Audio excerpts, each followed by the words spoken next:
Welcome to Oh the Horror. I'm Fedora, and on this show, we like to talk about horror movies.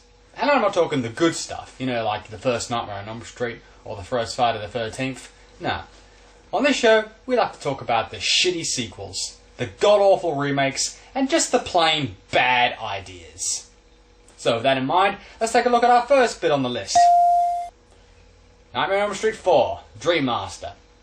But first, a little history on the franchise itself. The original Nightmare on Elm Street was released in 1984 and was the brainchild of writer and director Wes Craven, who already had quite a few controversial and successful horror movies under his belt, most notably Last House on the Left and The Hills Have Eyes. The plot of Nightmare revolves around Nancy, played by Heather Langenkamp, whose friends start dying off one at a time in their sleep. She discovers that the killer is the dream demon Freddy Krueger, played by Robert Englund. Now, Freddy was a child murderer in Springwood before he was caught, arrested, and unfortunately not convicted because somebody forgot to sign the search warrant in the right place, and Krueger was allowed to go just like that. This doesn't go down too well with the parents of Springwood, who track him down to his old boiler room, light the whole thing up, and watch it burn. This backfires tremendously, however, as Freddy is now able to haunt the dreams of the children of the parents who burnt him. And unfortunately, if he kills you in your dream, you die for real. The movie was successful enough that New Line Cinema wanted to do a sequel, much to the disappointment of Craven, who wanted no part of it. Nightmare 2, Freddy's Revenge, was definitely a disappointing follow-up. That said, it wasn't that bad. Most dislike towards it derives from the lack of dream sequences, and a lot of themes which tended to be... yeah. In 1987, Wes Craven returned to write Nightmare 3, Dream Warriors. This movie starred Patricia Arquette as Kristen, a girl haunted by Freddy who has the mysterious ability to pull other people into her dreams. She's sent to a mental institution for a mock suicide attempt where she meets Nancy, once again played by Heather Langenkamp, who is now a medical grad student temping at the hospital. Together with the remaining Elm Street kids, they fight Freddy in the dream world and supposedly kill him. But not well enough, it seems. So let's dig right in to Nightmare on Elm Street 4, Dream Master. So the movie starts off in one of Kristen's dreams. And here she comes now, once again played by... Hey, wait a minute. That isn't Patricia Arquette. Oh. Well, I guess maybe she had a psychic premonition about not showing up for the casting call. Joe, don't you dare let me go to New Line Cinema tomorrow. So now that Kristen is in the dream world, what terrible things, what horrifying things, what scarifying things are going to happen to her? Rain! So after getting out of the terrifying rain and into the much safer confines of Freddy's killing house, Kristen uses her powers to call Kincaid and Joey into her dream, fellow survivors from the third movie, once again played by their original actors, who obviously couldn't say no to a paycheck. After accidentally pulling Kincaid's dog into her dream as well, Kristen wakes up and goes to meet up with her friends, Alice and her brother Rick, who is also Kristen's boyfriend. And then they go to school, where we're introduced to the rest of tonight's menu. Unfortunately, this is now deep into the profiling territory. Allow me to explain. See, in the first Night on Elm Street, you just had a bunch of random kids, no real personality traits about them that could really be defined. In this movie, however, we have a nerdy girl with asthma, a dorky kid who likes his kung fu, and a working out chick who's terrified of insects. The only people who don't have any real personality or character traits are the two people who are probably going to survive this movie. This is to obviously not have to rely on things like, creative writing. So Kristen's having a little trouble believing that Freddy is actually dead after the fight at the end of the third movie. Joey and Kincaid try to convince her of this, but it doesn't seem to take. So boyfriend Rick tries to give it a shot, and she seems to be okay. Oh yeah, that's not noticeable. Back in suburbia, it seems Alice here is going to be the new heroine. So we get a couple of scenes of her drunk and abusive father, and her crazy daydreams about wanting to kill him, before we go into one of Kincaid's dreams, where the dream demon Freddy Krueger is resurrected, with fiery dog piss.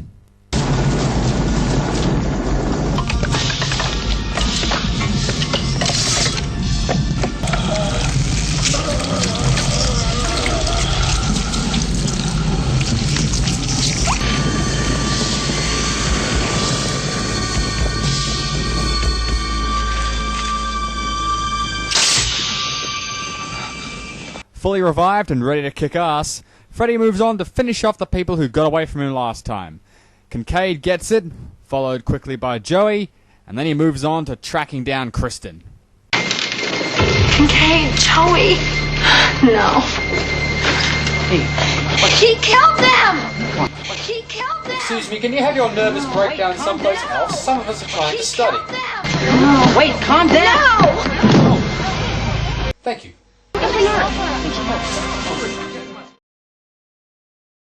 Duh!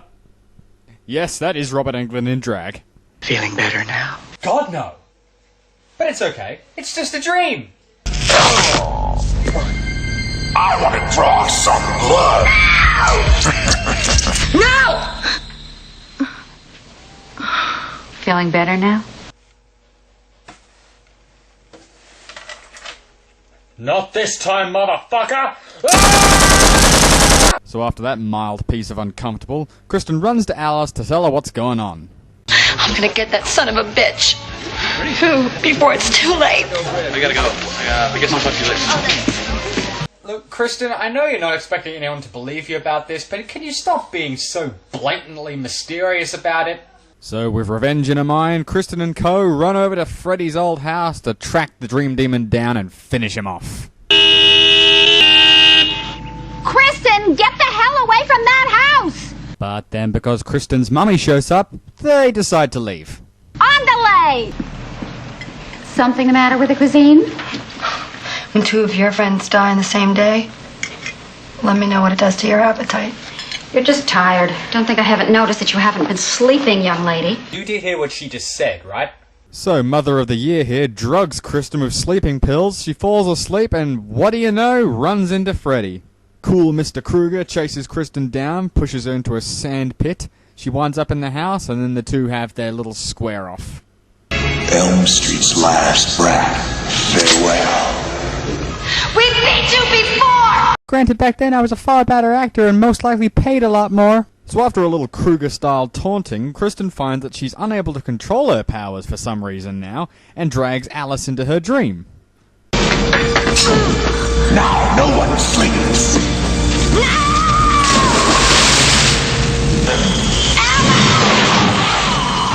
You'll need my power!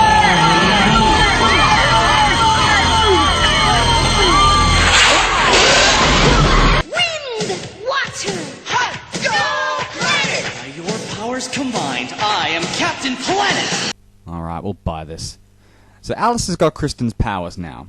But the only benefit this seems to serve is toward Freddy, because now he can use Alice as sort of like a doorway into the minds of her friends, even though they weren't even part of the original Elm Street children. Thanks, Kristen. How about for Christmas next year, just get me a fucking tie? The next school day arrives, and while Alice naps in class, Freddy sends Nerdy Girl a little present.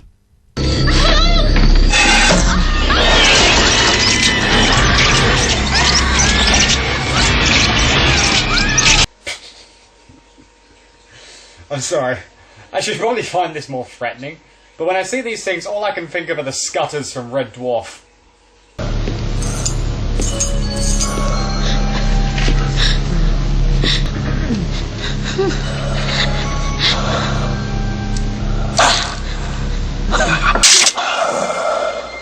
Want to suck the face? No!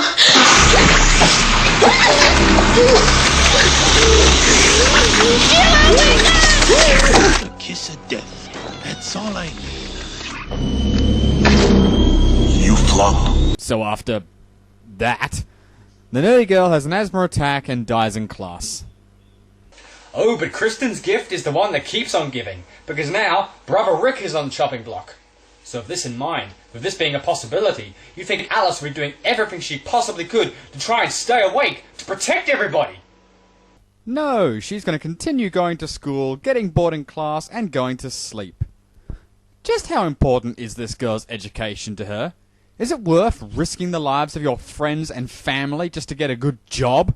Oh, and by the way, that guy's Bob Shea, the producer of all 7 Nightmare on Elm Street movies. So, thanks to a combination of Rick falling asleep on the crapper during school hours and Alice's heartlessness, Rick takes the express elevator down to the dream world.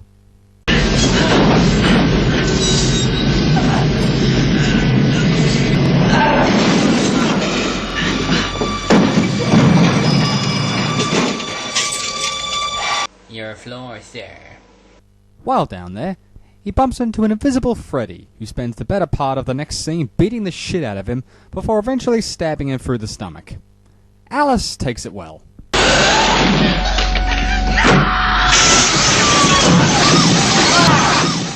What happened? Why'd the windows break?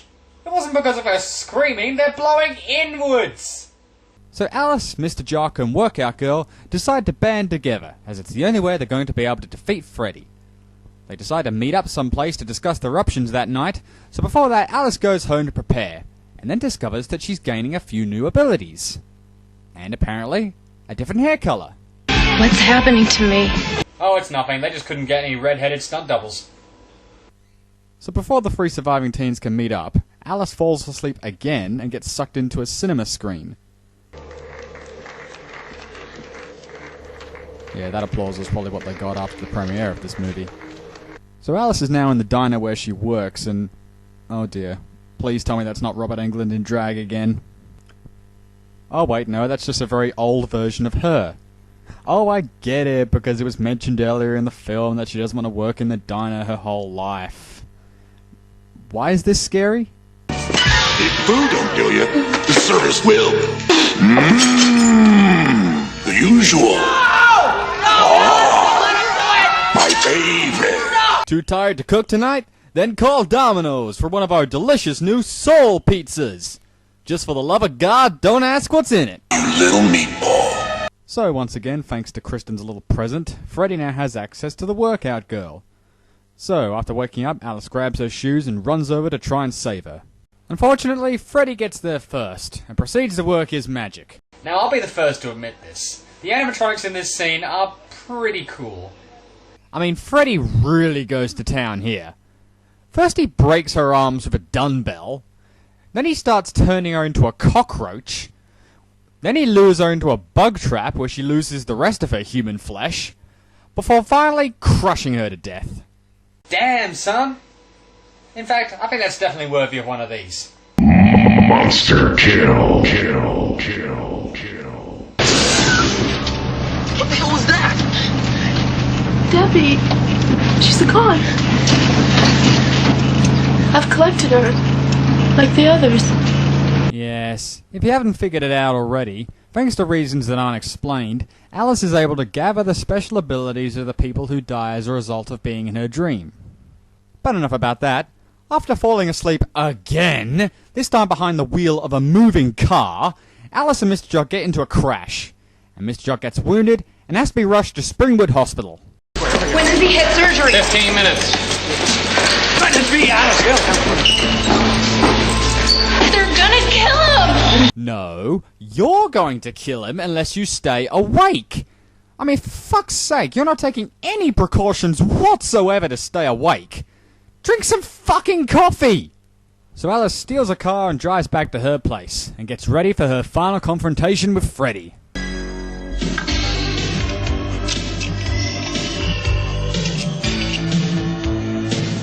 By changing clothes?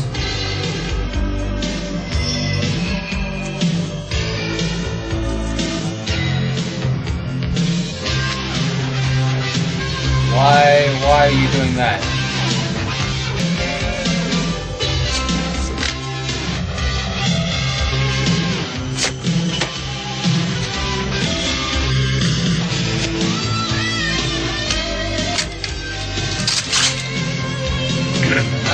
You do know you're on the clock, right?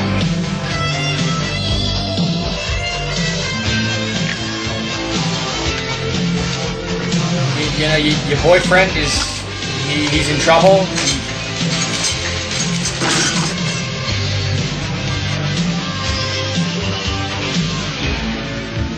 Fucking A.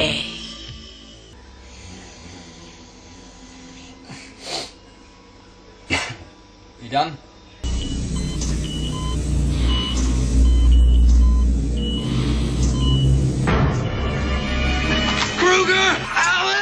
Oh yeah, remember him? The guy you were in such a hurry to save.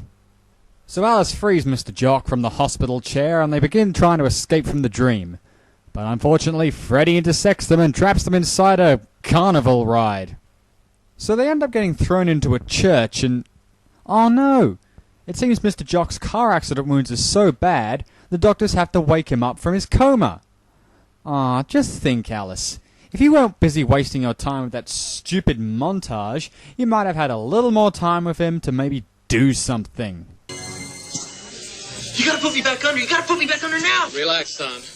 It was rough, but we pulled you out. You're gonna be okay. So Alice is left alone in the dream to take Freddy on one-on-one. She uses all the combined abilities of the people that she helped murder to take on the Dream Demon. Unfortunately, it doesn't seem to do all that good. But then all of a sudden it does. She receives a bit of a backhanding, there's a bit of a stare down between the two, before finally this happens.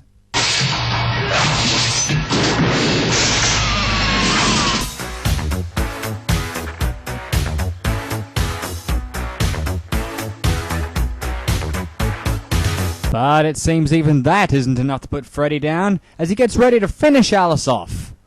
Obviously forgetting that she's the key to him getting the rest of the kids in Elm Street, but oh well. Anyway, she remembers the rest of a nursery rhyme about the Dream Master. She shows him his reflection with a piece of glass, and then suddenly...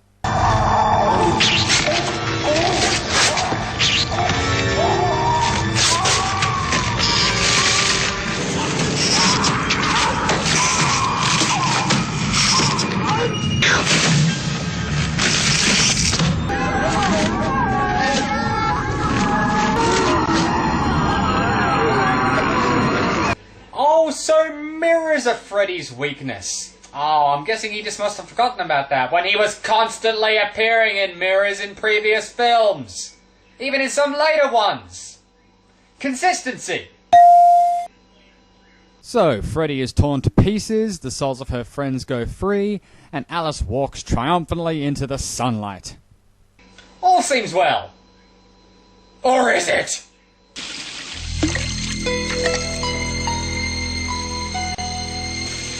So that was Nightmare on Elm Street 4, Dream Master. While the visuals at places are quite impressive, the uninteresting story and the quite amazingly dense heroine just managed to spoil it. Even Freddy is irritating in this movie. Where he once terrified his victims from the shadows with smoke and mirror tactics, he now just slides in and delivers a constant string of lame wisecracks that just make you want to knock yourself into a coma. Now, as much as I like to say that's the end of the bad Nightmare reviews, next time I'm doing 5... followed by...